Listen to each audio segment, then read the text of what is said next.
Oke, kita lanjutkan membahas soal soal fisika yang pernah keluar di SIMAK UI, ya. Seleksi masuk UI. Ini adalah video yang keempat. Untuk video-video yang lain, silakan dicek di playlist, ya. Di playlist latihan soal fisika SIMAK UI. Silakan cek di playlist, ya. Kita langsung ke soalnya. Bola kayu, ya, dengan massa 200 gram dijatuhkan dari ketinggian 45 cm di atas lantai, lalu mencapai lantai dengan kelajuan V0. Kita langsung gambarkan saja, ya. Katakan ini adalah lantainya, seperti itu. Kemudian, ya, bola kayu ini dijatuhkan, ya, dari ketinggian 45 cm, seperti itu ya.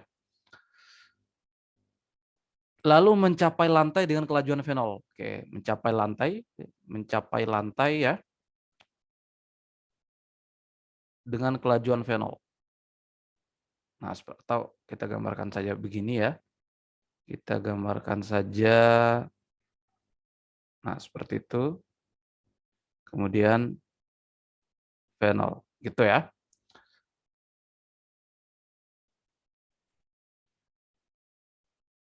Ya. Nah, setelah mencapai lantai, bola memantul kembali ke atas dengan koefisien restitusi 0,8. Nah, memantul nih ya. Nah, kalau memantul tentu ya mantul juga ke atas ya, sesuai lintasan jatuhnya tadi. Nah, supaya tidak tumpang tindih penggambaran kita gambarkan di sebelahnya saja. Ya, di sebelahnya. Ya. Jadi dia naik lagi, naik ya. Dia naik lagi, terpantul ya.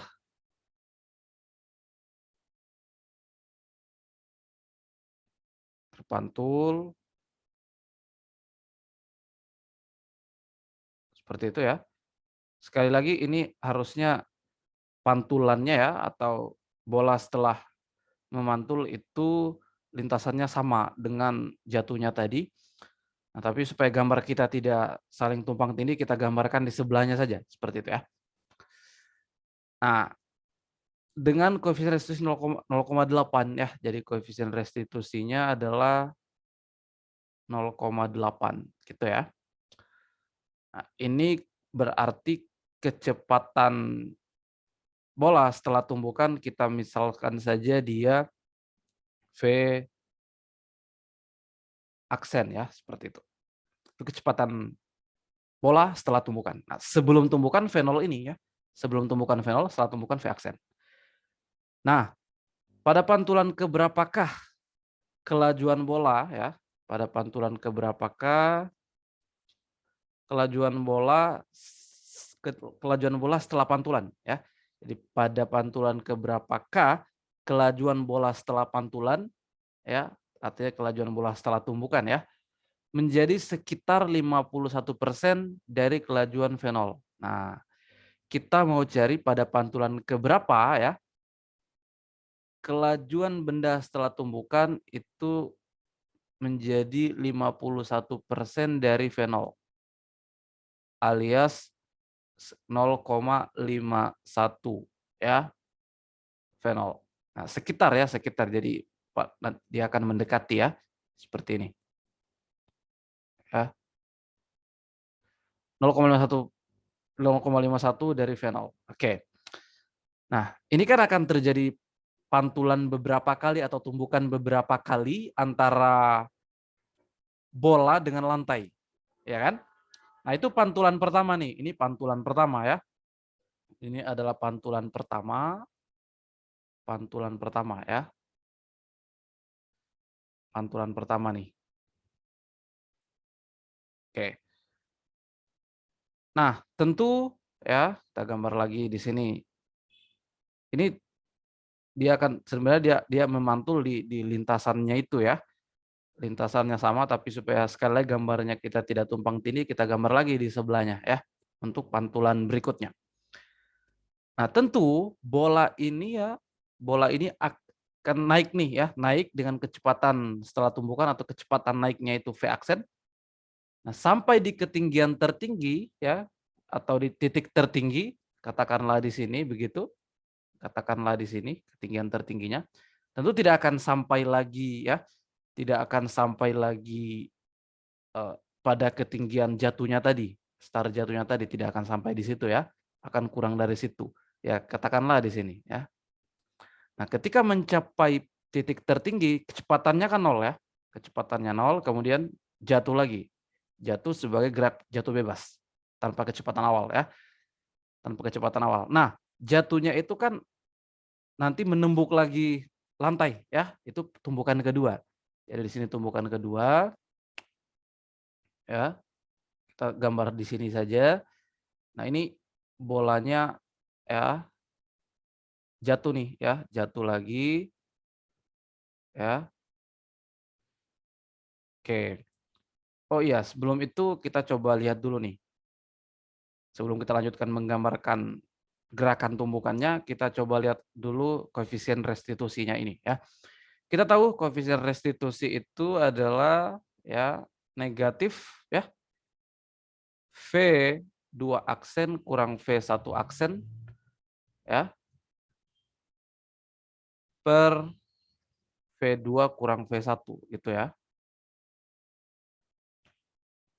Ya. Nah, aksen kita beri aksen di situ itu setelah tumbukan ya, setelah tumbukan. Jadi ada dua benda di sini ya, bola kayu dan lantai. Itu yang mengalami tumbukan ya, bola dan lantai. Oke, yang mana satu, yang mana dua, ini sebenarnya terserah kita. Kita mau tentukan yang mana satu, yang mana dua ya.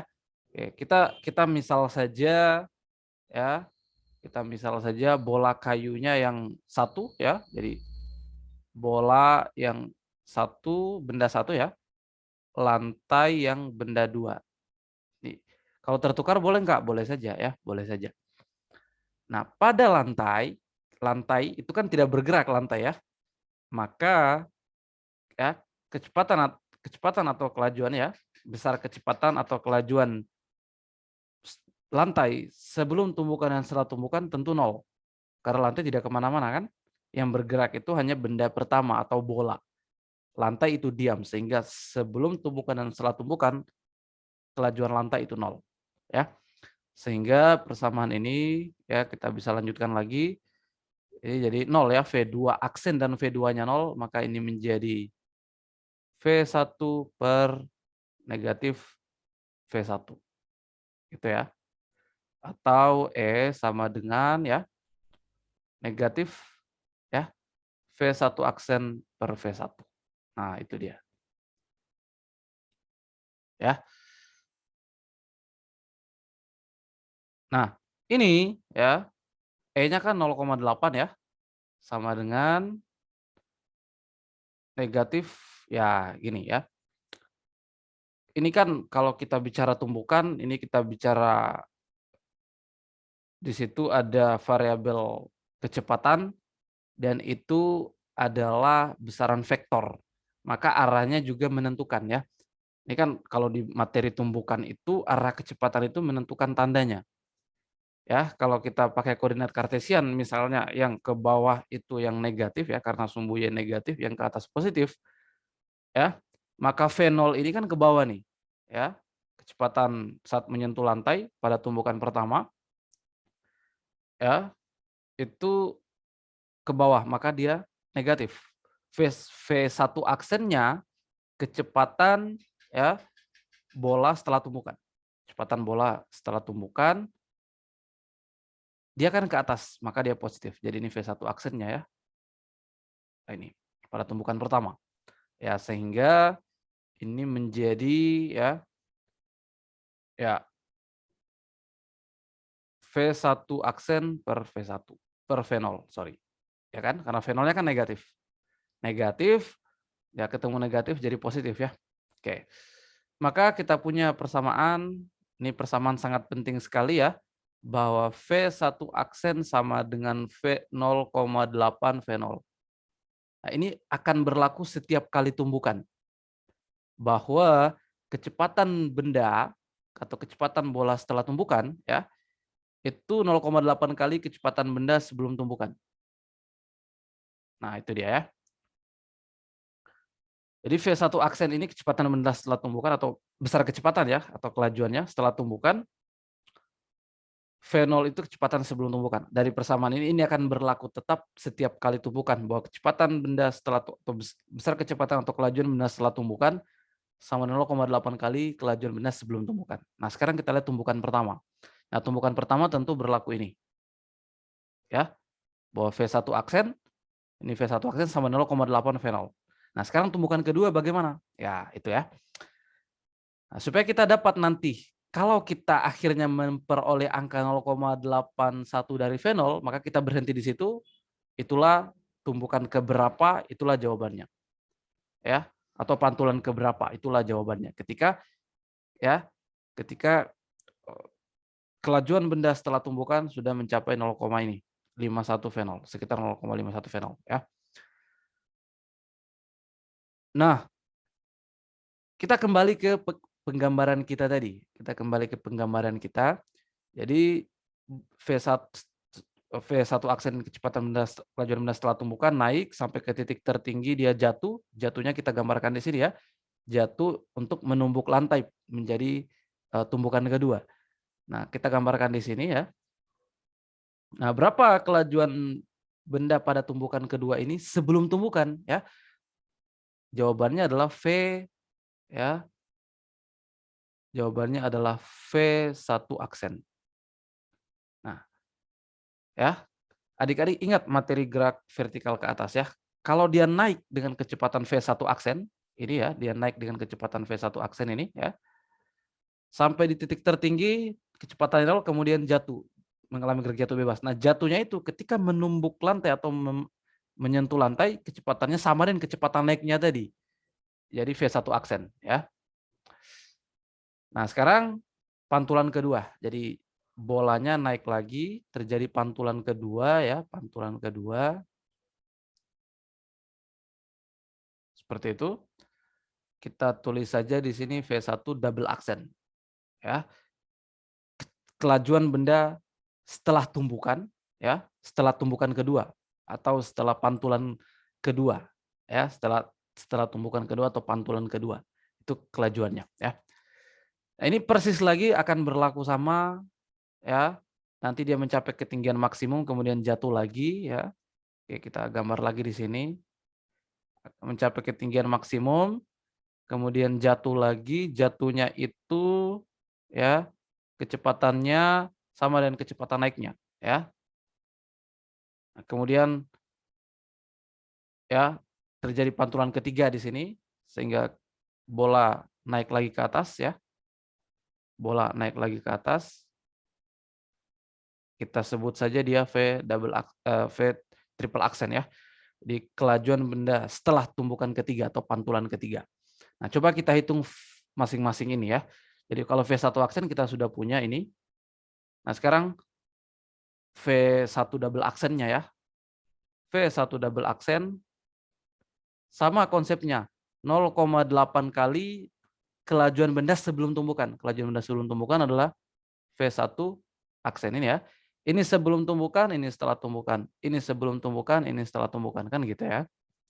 Kelajuannya. Nah, maka ya ini kita bisa lanjutkan nih ya. 0,8 kali 0,8 V0 ya kan? V1 aksen ini kan ya 0,8 V0 sama dengan 0,64 V0 ya. Nah, ini pantulan kedua nih ya, pantulan kedua. Pantulan kedua ini tadi pantulan pertama ya. Sekarang kita ke pantulan ketiga. Sampai kita dapat kelajuan benda setelah tumbukan itu sekitar ini. 0,51 V0 ya. Kita ke pantulan ketiga. Kelajuan benda setelah tumbukan adalah 0,8 kali kelajuan benda sebelum tumbukan. Nah, itu ya. Ini kan sebelum tumbukan, setelah tumbukan. Ya.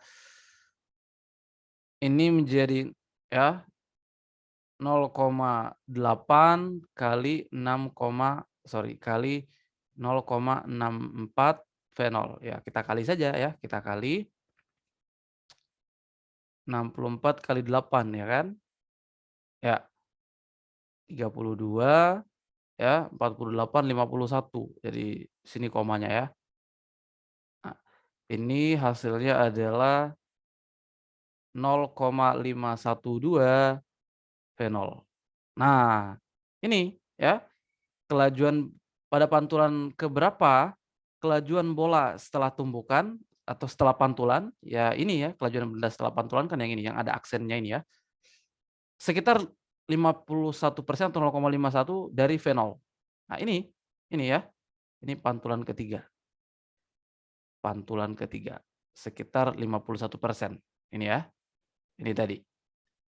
Jadi jawabannya adalah pada pantulan ketiga. Maka pada pantulan ketiga itu kelajuan benda setelah tumbukan adalah sekitar 50%, sekitar 51% dari V0.